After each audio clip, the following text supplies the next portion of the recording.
Pope Francis जो हैं वो अभी इंडोनेशिया के दारुल हुकूमत जकार्ता में जो है वो मौजूद हैं और उन्होंने एक स्टेटमेंट दी है कि लोग जो हैं वो पेट रखना प्रेफर करते हैं बच्चों की बजाय। असल में ये जो जुमला है ये आजकल अमेरिकन पॉलिटिक्स में भी जो है वो बड़ा ज़्यादा यूज़ हो रहा है कि जो रिपब्लिकन के वाइस प्रेसिडेंट हैं, प्रेसिडेंशियल कैंडिडेट हैं, जेडी वैंस जो है इन्होंने भी अभी हाल ही में क्रिटिसाइज़ किया था कुछ डेमोक्रेट्स को कि ये चाइल्डलेस कैट लेडीज़ हैं। अब यहाँ पे ये याद रहे कि ये जो जेडी वैंस हैं इन्होंने 2019 में ही जो है वो कैथोलिज़म जो है उसको ज्वाइन किया था और इन्होंने तब जो है अपनी जर्नी के बारे में लिखा। उन्होंने डेमोक्रेटिक्स जो लीडर थे उनको ईमेल्स की और उसमें जो है ना इन्होंने उनको कहा जी कि ये चाइल्डलेस साइकोपैथ हैं और इनका जो है वो यूनाइटेड स्टेट में कोई जो है वो डायरेक्ट स्टेक कोई नहीं है। पोप फ्रांसिस जो हैं वो अभी 87 ईयर्स ओल्ड हैं और दुनिया के सबसे जो पॉपुलस मुस्लिम कंट्री है इंडोनेशिया उसमें ये मौजूद हैं। इनका 12 दिनों का जो है वो ये टूर है साउथ ईस्ट एशियन कंट्रीज़ का, यानी कि ये कोई 4 ममालिक में जो है वो जाएंगे। इंडोनेशिया के बाद जो है यहाँ से ये जाएंगे पापा न्यू गिनी, ये जाएंगे और उसके बाद जो है इनका विज़िट होगा ईस्ट तिमोर और फिर जो है ये जाएंगे सिंगापुर, वहाँ से ये वापस इटली पहुँचेंगे। इससे पहले ये 44 जो हैं वो फ़ॉरेन विज़िट कर चुके हैं जिसमें South Korea, Japan, Philippine, Thailand, Myanmar, Bangladesh और इन्होंने फ़िलिपींस जो है उसके लिए कार्डिनल जो है वो भी अपॉइंट किया हाल ही में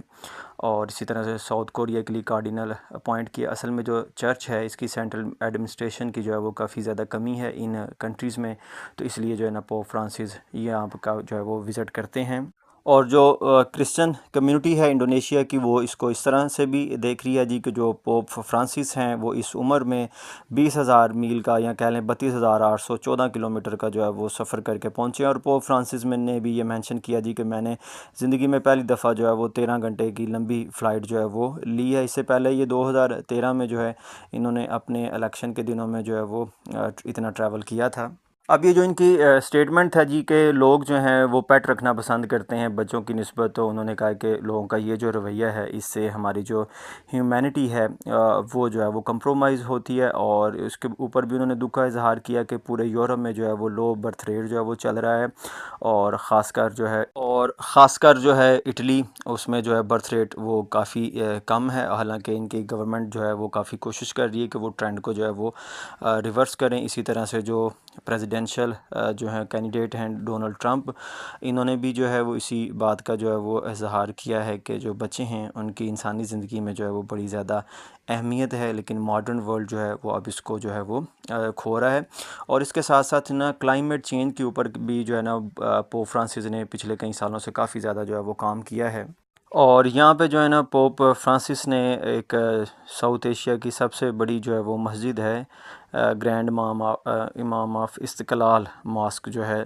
तो इसके जो इमाम है नसीरुद्दीन उमर, उनसे जो है इन्होंने इंटर रिलीजियस फेथ के ऊपर जो है वो बात की और इन्होंने कहा जी कि क्लाइमेट चेंज और रिलीजियस एक्सट्रीमिज़म जो है ये कॉमन काज है हम दोनों के दरमियान। असल में पोप फ्रांसिस जो हैं 2013 में इन्होंने जब अपनी पेपेसी शुरू की तो तब से ही इस बात का इन्होंने इरादा किया था जी कि ग्लोबल हॉराइज़न पे जो है वो इस्लाम बड़ी तेज़ी से जो है वो फैल रहा है और इसी तरह से जो एक्सट्रीमिज़म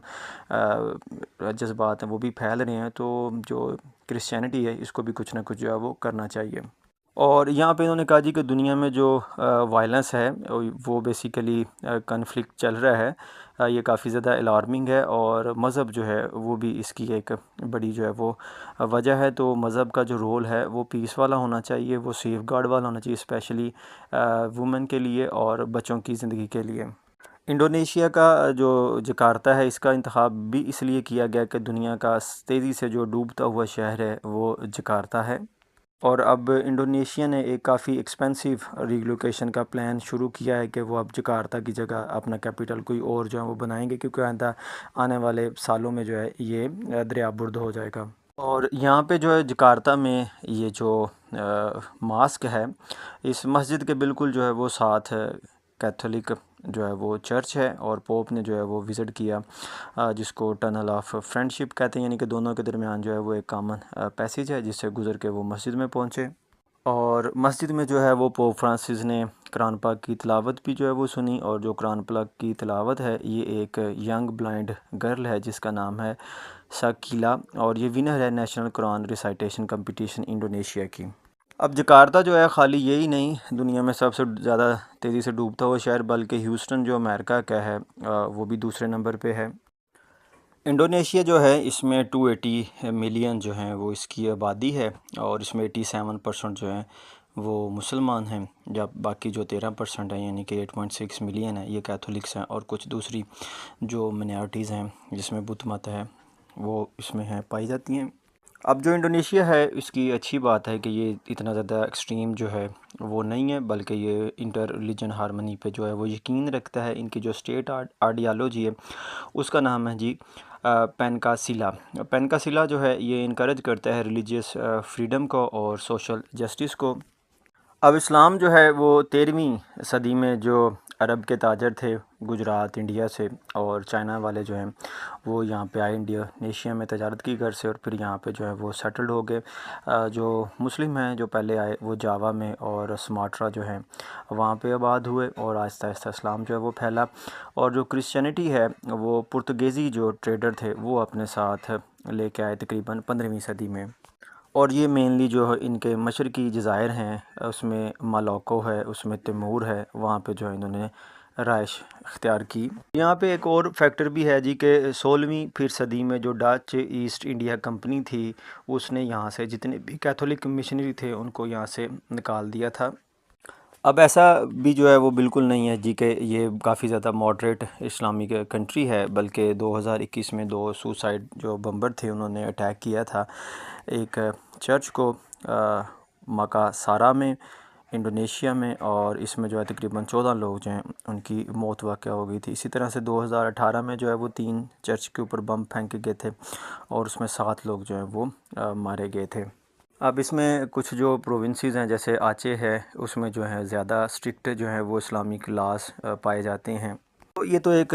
कह लें कि नॉर्मल चीज़ है कि यूरोप में भी जो मुसलमान हैं उनके ऊपर जो क्रिश्चियन हैं वो अटैक करते हैं, या ज्यूज़ जो आप देख लें तो वो फ़लस्तीन में जो है वो अटैक करते हैं। और इसी तरह से जो है जहाँ पे भी दूसरे मज़हब वाले जो हैं वो मिनॉरिटी में हैं तो वहाँ पे कहीं ना कहीं उनका जो है ना वो क्लैश हो ही जाता है। लेकिन अगर दूसरी तरफ देखा जाए तो इंडोनेशिया में जो क्रिश्चियन मुस्लिम शादियां हैं वो भी बड़ी कॉमन है, यानी कि CNN जो है इसने अभी रिपोर्ट किया है आपने ये पोप फ्रांसिस के विज़िट में ही कि एक बंदा है जी एला डिमास 47 ईयर ओल्ड है, और ये एक इंजीनियर है। तो ये खुद कैथोलिक क्रिश्चियन है, लेकिन इसकी जो वाइफ है वो एक मुस्लिम है। और इस विज़िट में जो है वो पोप फ्रांसिस एक नौजवान बंदे की भी तलाश में है जिसको जो है वो जापान में जो है वो मिशनरी लगा सकें। अब इसमें जो ईस्ट तैमूर है ये जो है 97% इसमें कैथोलिक्स हैं, और ये दुनिया का वो मुल्क है जिसमें हाईएस्ट कैथोलिक हैं आफ्टर वेटिकन सिटी स्टेट। और इसी दौरे के पीछे जो है वो फ्यूचर प्रेडिक्ट किया जा रहा है कि जो चाइना है बेसिकली एक एथीस्ट जो है वो स्टेट है, लेकिन यहाँ वहाँ पे जो कैथोलिज़म है वो one of the 5 state recognized faith है। लेकिन चाइना में जो है वो कैथोलिक जो चर्च हैं उनके जो बिशप हैं वो बीजिंग खुद जो है वो पॉइंट करता है, वो वेटिकन सिटी जो है वो पॉइंट नहीं करती। तो पोप फ्रांसिस जो हैं वो फ्यूचर में जो है बड़े जो हैं इस हवाले से पूरी उम्मीद हैं कि वो डिप्लोमेटिक रिलेशन बनाएंगे चाइना के साथ, बीजिंग के साथ, और उसको जो है वो इस बात के ऊपर जो है राज़ी करेंगे कि जो चर्च है उसको इजाज़त दी जाए कि वो वेटिकन सिटी जो है वो उसको कंट्रोल करे। अब जो पापा न्यू गिनी है ये भी वो कंट्री है जो कि कहते हैं जी के क्लाइमेट क्राइसिस के फ्रंट लाइन पे वाक़या है, और इसमें जो पोप हैं वो इसके बात पे ज़ोर दे रहे हैं जी कि जो प्लैनेट अर्थ है इसको बचाने के लिए जो है वो सबको मिल के जो है वो एफ़र्ट करनी चाहिए।